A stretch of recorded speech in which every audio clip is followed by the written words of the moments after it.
ben, merci de nous rejoindre sur Facebook et de rejoindre notre groupe nouvellement formé. On va d'abord se présenter. Gérard Soufflet, 68 ans, j'habite à Ponchon depuis une quarantaine d'années. Voilà. Et moi Jean-Claude Giré, 69 ans et j'habite Ponchon depuis plus de 40 ans aussi. Donc on connaît bien notre village et c'est parce qu'on l'aime bien justement qu'on veut bouger un petit peu les choses.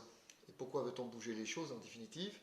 Parce que depuis 40 ans, je pense que tu es d'accord, le village n'a pas tellement progressé. Ouais, il a stagné. Il a stagné.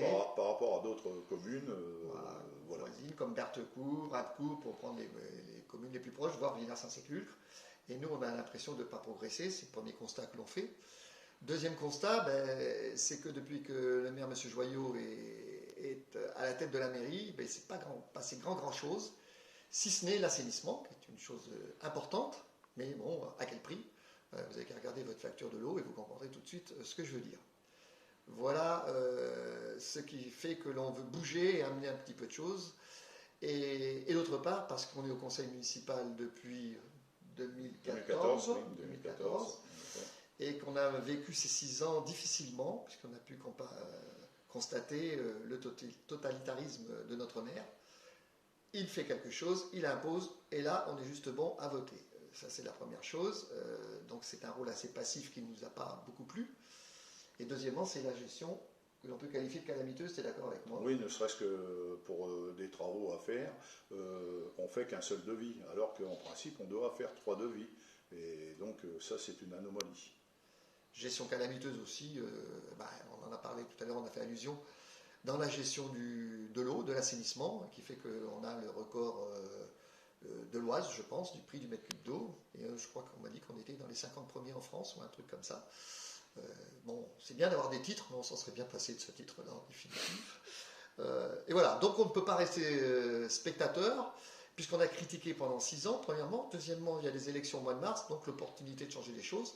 Donc on a décidé de se présenter. Et pour ça, on a essayé de trouver dans Ponchon des gens jeunes pour rajeunir un petit peu le conseil municipal, donner un petit peu de dynamisme, d'élan et de modernité, chose qui n'existe pas trop dans le conseil municipal actuel. Donc nous serons les 2 anciens de la prochaine liste. Oui, oui. Largement anciens d'ailleurs. Oui. On sera les papis et on va coacher un petit peu des jeunes pour qu'ils prennent conscience et qu'ils s'habituent au conseil municipal, savoir ce que l'on y fait, comment on fait, etc. pour prendre la suite des événements après. Donc c'est une période de transition et une période de formation à laquelle je tiens, parce que les jeunes, il va falloir qu'ils prennent les choses en main, mais bon, c'est difficile de les prendre d'emblée. Donc c'est bien qu'il y ait une période transitoire.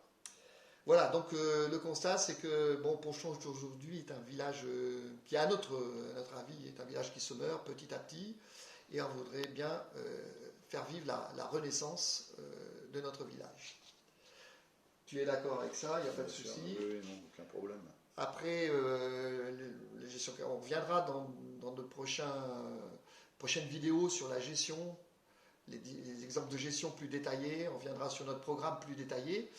Mais ce que l'on voudrait, c'est, avec votre aide, essayer de concocter un programme que l'on a déjà articulé autour de quelques têtes de chapitre, comme assainir les finances, maîtriser les dépenses, diminuer un petit peu les dépenses de fonctionnement pour faire plus d'investissements, et ça sans augmenter la fiscalité, ce qui est important. Faire une gestion plus démocratique, on veut ouvrir les commissions à toutes les personnes, il n'y aura pas que les élus qui travailleront, ceux qui veulent venir, ils viendront dans des commissions, et ils pourront apporter leurs compétences, leur savoir, et nous aider à embellir Ponchon et à dynamiser Ponchon. Mettre aussi de l'humain dans les relations entre le conseil municipal et les Ponchonnais, surtout pour les personnes âgées, pour les personnes isolées, essayer de leur rendre service, d'aller les voir le plus souvent possible. Dynamiser, animer, ben là, ça sera plus le côté des jeunes, c'est on compte sur eux, là, hein, parce que nous, dynamiser, animer, on peut, mais on a limite, on a un peu d'arthrose et tout ça, donc ça devient difficile. Entretenir, embellir, moderniser, entretenir, embellir, parce que c'est ce qu'on disait en préambule. Mais il y en a besoin. Il y en a besoin. Il y a vraiment besoin, parce qu'on a du retard là-dessus. Ça, voilà, ça sera ton rôle, toi, tu seras le garde-chiourme des employés communaux, et il n'est pas facile à gérer. Hein. Il y a beaucoup de travaux à faire, et voilà. Et puis autre chose aussi, faire entendre la voix de Ponchon à la communauté des communes, parce que beaucoup de choses se passent maintenant à la communauté des communes et moins au niveau de la simple commune. Notamment, on y revient pour l'assainissement. Voilà. Et puis faire respecter le caractère rural de Ponchon en diminuant l'urbanisation à gogo, ne pas faire de Ponchon une cité dortoir. Voilà, amis de notre contact, vous pouvez venir le plus souvent possible sur notre page Facebook, Préparer Ponchon de demain. Et on essaiera d'y mettre les vidéos le plus souvent possible. Et en plus, je vous signale qu'il y aura des réunions publiques, la première ayant lieu le 17 janvier à 19 h à la salle communale de Ponchon. Venez nombreux. On y fera connaissance, premièrement, et on parlera de l'avenir de Ponchon. Merci à vous.